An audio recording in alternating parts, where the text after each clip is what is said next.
नंतर आणखीन एक जाहिरात येईल की ज्याच्यामध्ये पुन्हा 1000 डॉक्टर्स मेडिकल ऑफिसर्स हे भरले जातील। मग त्यात MBBS आणि स्पेशलिस्ट या सगळ्यांचा अंतर्भाव असणार आहे। त्यामुळे आरोग्य विभाग सगळ्यात महत्त्वाचं काम हेच करतंय सध्या की संपूर्ण डॉक्टर्सच्या जागा भरून काढतायत, स्पेशलिस्टच्या जागा भरून काढतायत, पॅरामेडिकल्सच्या जागा भरून काढतायत, नर्सेसच्या जागा भरून काढतायत। मी काल जी काही आम्ही निर्णय घेतला त्याच्यामध्ये जी भरती आमची 50% मध्ये पूर्वी झालेली होती क आणि ड गटामध्ये, त्यामध्ये सुद्धा नर्सेस आणि ड्रायव्हर्स या दोन ज्या संवर्गाच्या त्या ठिकाणी भरतीला आम्ही स्थगिती दिली होती, ती सुद्धा पोलीसच्या रिपोर्टच्या अनुषंगाने त्यावर सुद्धा निर्णय झालेला आहे।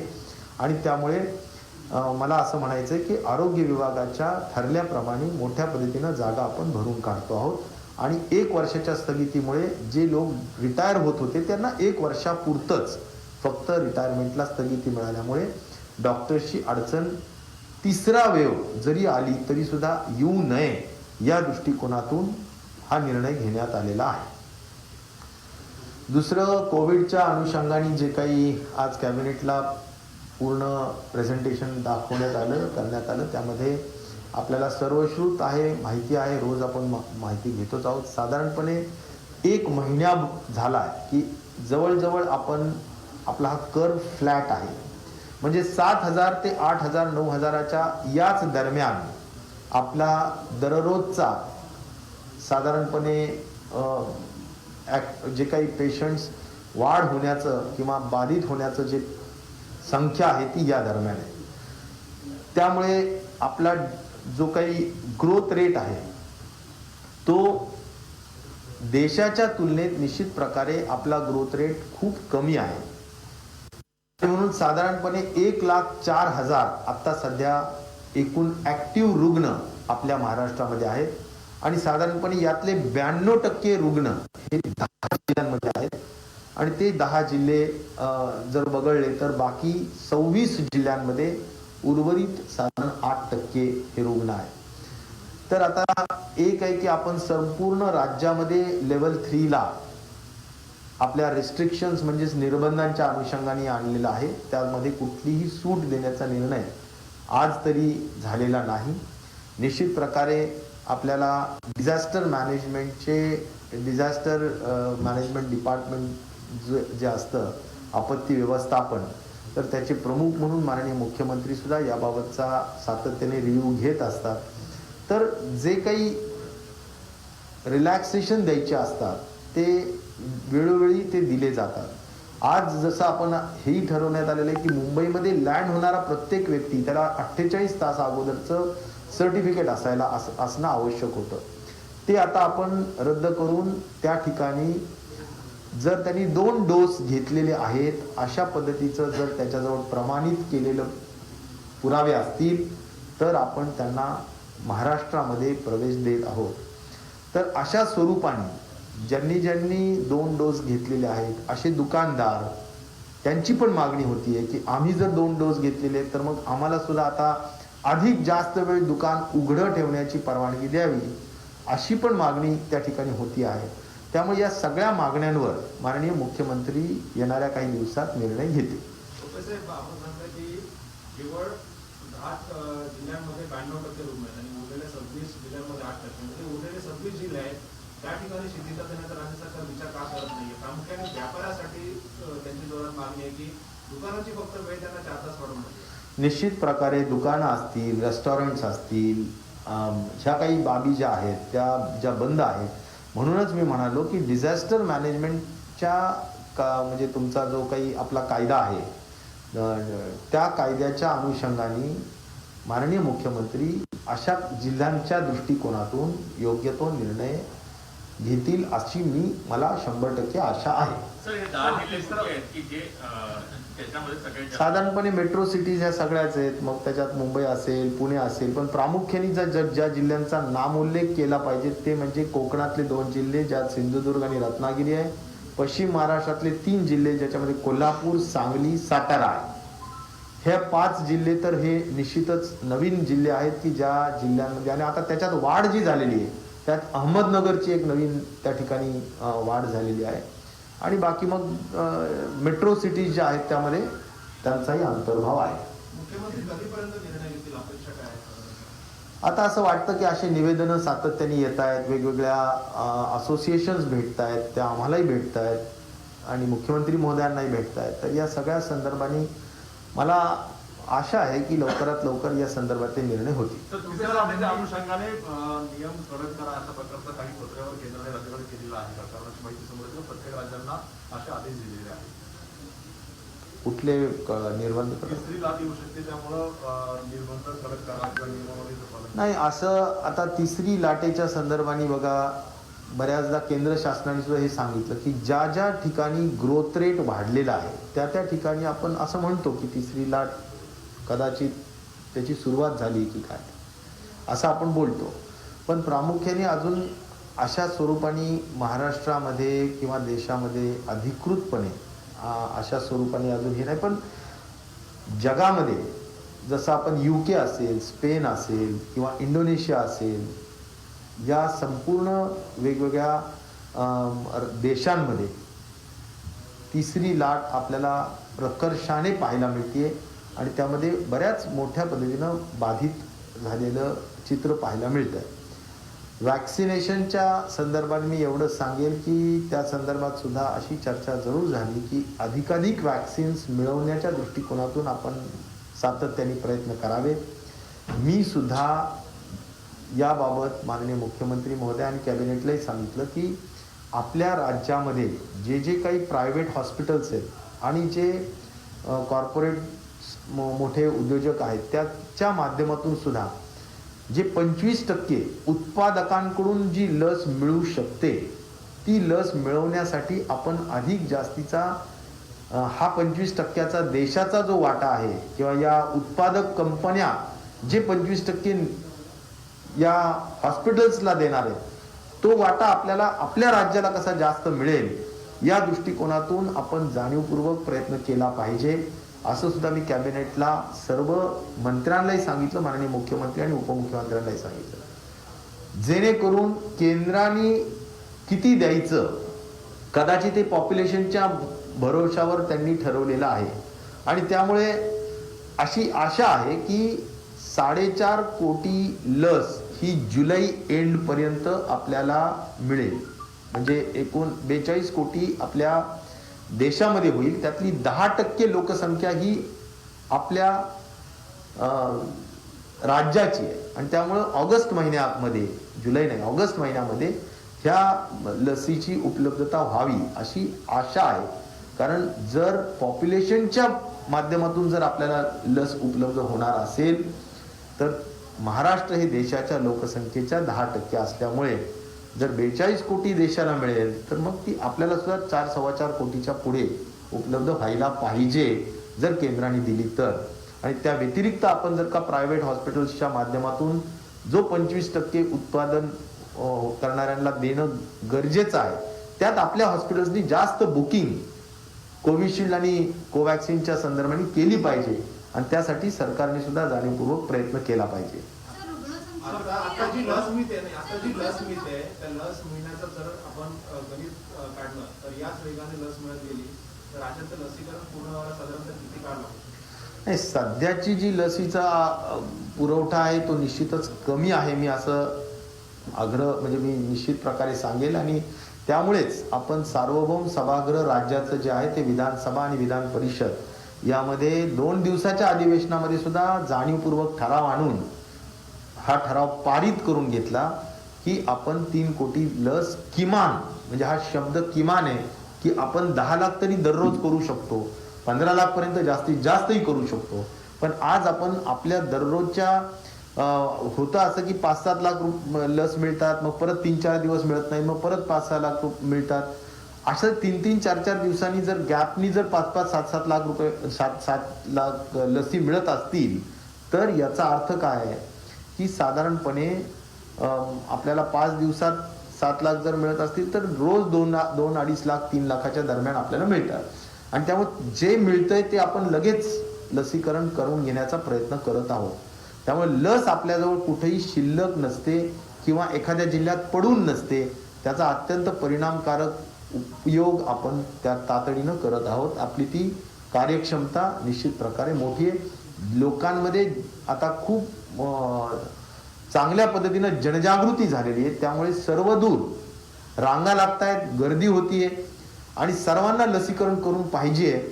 उलट आता आपण लस पुरवू शकत नाही, म्हणजेच केंद्राने लवकर लवकर लस द्यावी अशी माझी केंद्राला सुद्धा विनंती आहे. मी त्यासाठी आवर्जून येणाऱ्या काही दिवसामध्ये नवीन पदग्रहण केलेले, पदभार स्वीकारलेले मंत्री माननीय मुंशीजी यांना भेटायला सुद्धा निश्चित प्रकारे जाणार आहे.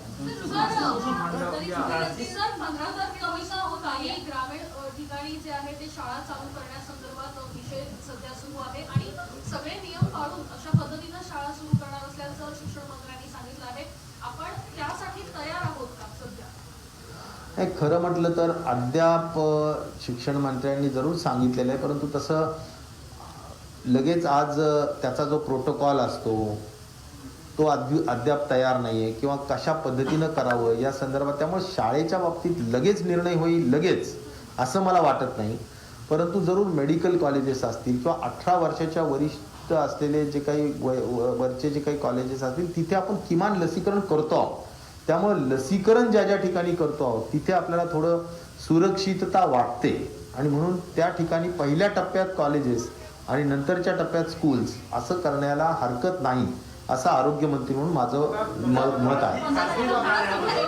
की रुग्णसंख्या जर स्थिर आहे तर मृत्यूदर कमी का होत नाहीये आणि करोना नंतर जे काय म्हणजे म्युकरमायकोसिस किंवा इतर जे आजार होत आहेत त्यांचा करोनाचे मृत्यू म्हणून त्याच्यामध्ये सामील करण्याचा काही सरकारचा विचार आहे का? नाही, म्युकरमायकोसिसचे जे काही रुग्ण मृत्यू होतात ते निश्चितच कोविडचाच पोस्ट भाग हा असतो. पण एक आहे की कोविडमधून ते बरे झालेले असतात. पण त्याला जो प्रोटोकॉल आपल्याला सांगितला जातो ICMR कडून की बाबा हे कसे करावेत, काय करावेत, तर त्या दृष्टिकोनातून केलं जाईल. अद्याप त्यांनी तसं सांगितलेलं नाही.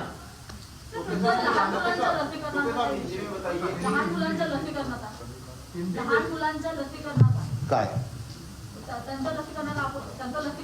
लसीकरण अगोदर 18च्या वरच्या सगळ्या लोकांचं लसीकरण आपल्याला करायचंय, नंतरच आपण लहान मुलांचं करणारे 5 वर्षाच्या पुढच्या. परंतु सध्या आपण 18चीच लस मिळत नाही, त्यामुळे अगोदर आपला भर जे व्हल्नरेबल पॉप्युलेशन आहे की जे फिरणार आहे त्यामुळे त्यांना आपण अगोदर लसीकरण करून घेऊया.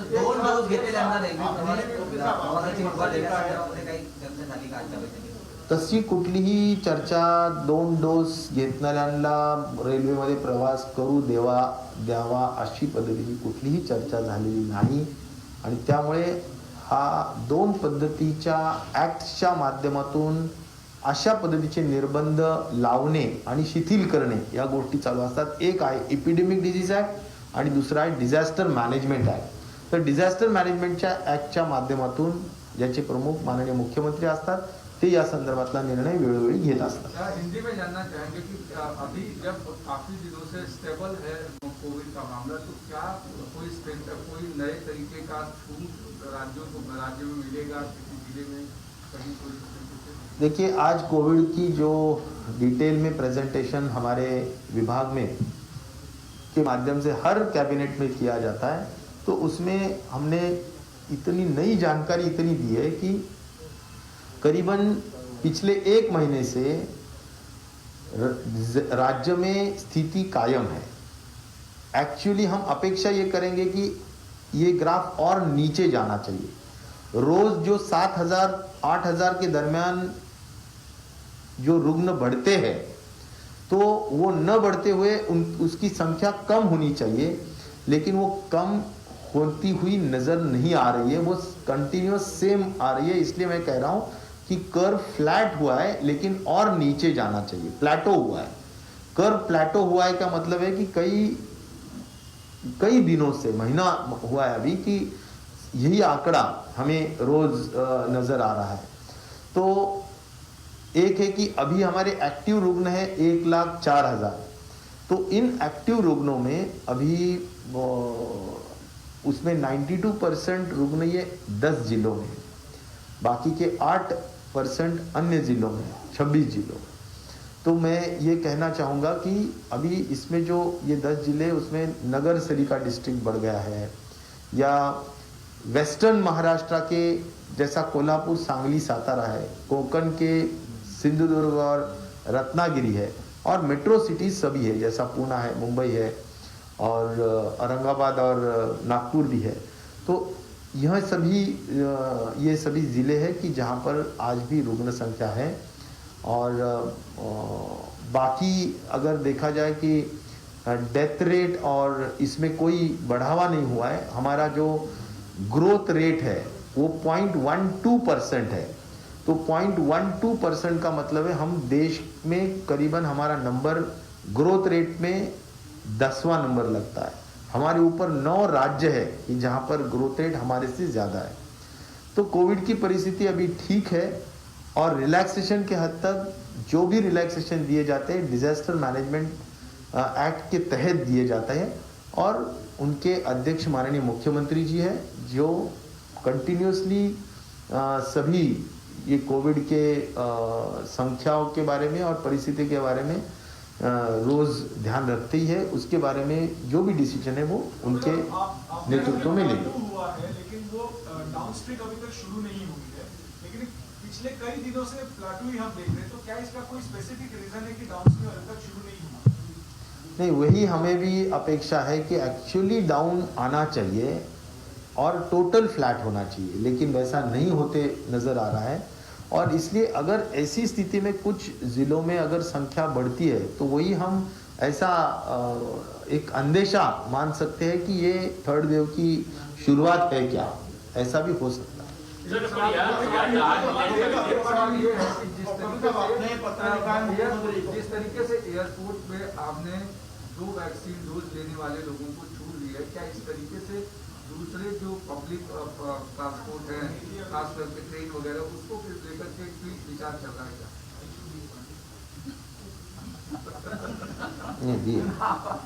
नहीं, उसके बारे में भी मैं जानकारी देना चाहता हूं कि पहले ऐसा एयरपोर्ट पे निर्बंध थे कि, या रेस्ट्रिक्शंस थे कि कोई भी व्यक्ति उसने 48 आवर्स के पहले का स्वैब का रिपोर्ट उसने दिखाना ज़रूरी होता है।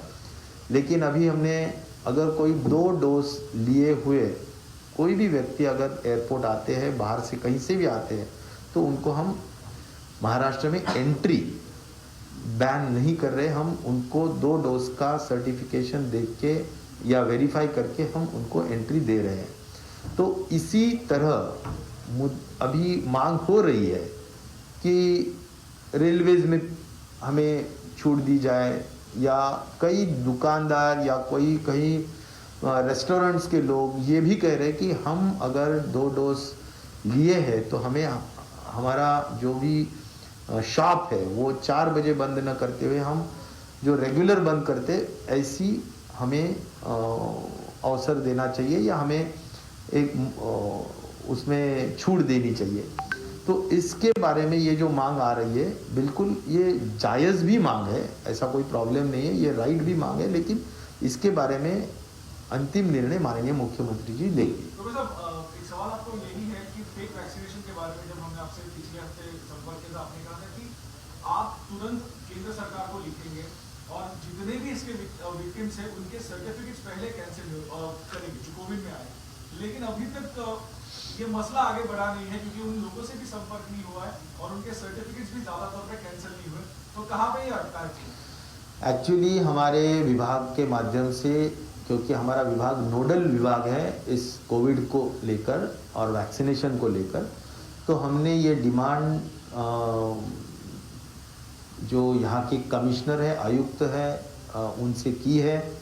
यहाँ के आरोग्य विभाग जो है बीएमसी का, उनसे भी की है कि हमें एक्चुअली जो 2000 प्लस जो भी नाम हैं जिनको फेक वैक्सीन दिया गया है, ऐसा पुलिस इन्वेस्टिगेशन में आया है, तो यह नेम्स अगर वो प्रोड्यूस हमें करते हैं तो हम बिल्कुल ये नेम्स सभी यादी जो है या सभी लिस्ट जो है वो केंद्र शासन को हम ज़रूर भेजेंगे और कोविन ऐप से वो डिलीट करेंगे, जिससे कि उनको वैक्सीनेशन का अवसर मिले और आगे आने वाले दिनों में उनको जो फेक वैक्सीनेशन हुआ है उनको सही वैक्सीनेशन की उनको अपॉर्चुनिटी मिलनी चाहिए। तो हमने ये मांग की है और वो दे भी रहे हैं, लेकिन उसका परसुएशन हम करेंगे जल्द से जल्द। ये कैसा मसला हल होगा ये हम जरूर तो देखेंगे। 1 महीने से ज्यादा हो गया, लोग अभी भी मतलब रुके हैं कि उनकी कब ये क्लैरिटी मिलेगी।